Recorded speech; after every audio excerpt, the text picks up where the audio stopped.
Houston, we might have a problem. While the 92% and the 78% are still resting, reading, and moisturizing, the rest of y'all probably need to be mobilizing. This is going to be a problem that if they succeed, it is going to be really hard to close that Pandora's box. Taco Bone Spurs signed a deal with Palantir. If you don't know what Palantir is, it is a data analysis and technology firm that has been a part of the government for quite a while, doing data analytics and providing technology to different parts of the government, but not to this degree. Since January 20th, government entities like Homeland Security and the Pentagon has spent $113 million just on Palantir contracts. Now, what does Trump want to use Palantir for? He wants to merge all of the data from every agency of the government into one master database list. This would give him unchecked and unchallenged surveillance power against the American people.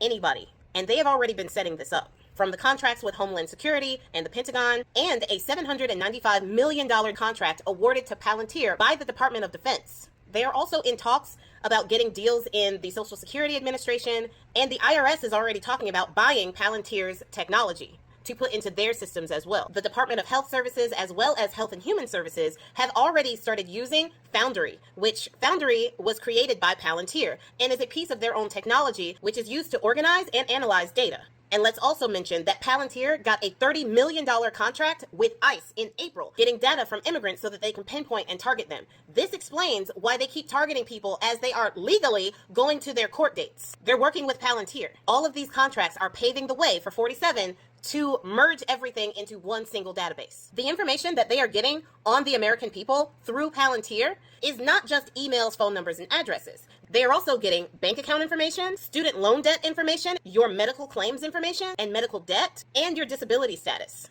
We don't even know what else they're able to get. Are they keeping passwords? Do they know your browser history? Now, Palantir was suggested by Elon Musk and Doge.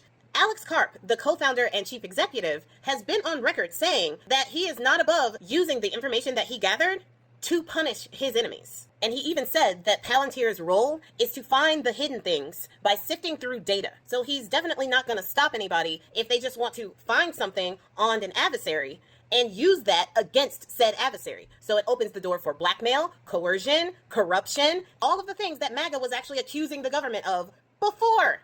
They've actually just voted it into existence. Good job. Former employees of Palantir have come together in a letter, about 12 or 13 of them, urging Palantir to step away from 47 and all of the government contracts that they are getting from this administration because of how Taco Bone Spurs wants to use the information, how he wants to merge all of that information into one database.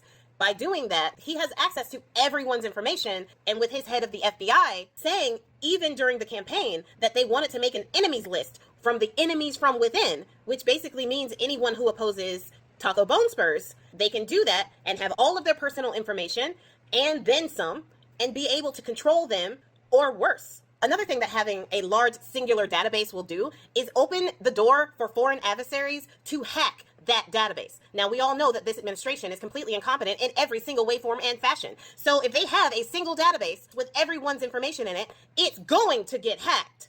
And that information can be stolen and used by foreign adversaries in so many different catastrophic ways. Now, there are a lot of entities that are suing about this, and even MAGA faithfuls like the Hodge twins and Nick Fuentes have all come out against it.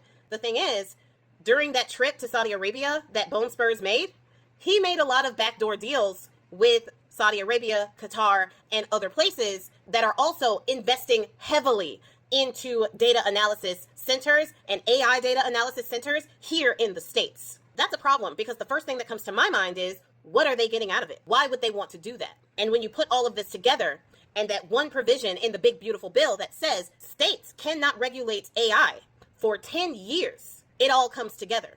Imagine all of this data is being merged into one database, and foreign entities beholden to 47 are creating AI databases here in the States. The states will not be allowed to regulate that or protect their citizens' data. People need to be mobilizing about this. For my melanated brothers and sisters, we need to be calling and emailing between line dance lessons. We are resting, not sleep. Our unmelanated allies, y'all need to be out in the street. Y'all need to be in their faces. Y'all need to be making sure that voices are loud on this. The feud between Taco Bone Spurs and Elonia Muskrat, that's super funny. We should definitely keep that going. However, this right here needs our attention. If that big, beautiful, not so beautiful bill passes, 47, who has been super quiet about all of this, is going to start getting a little bit more bold. And they are going to put all this together because all the pieces are already laid out. So watch this space and mobilize. Y'all need to be out in the street like this week.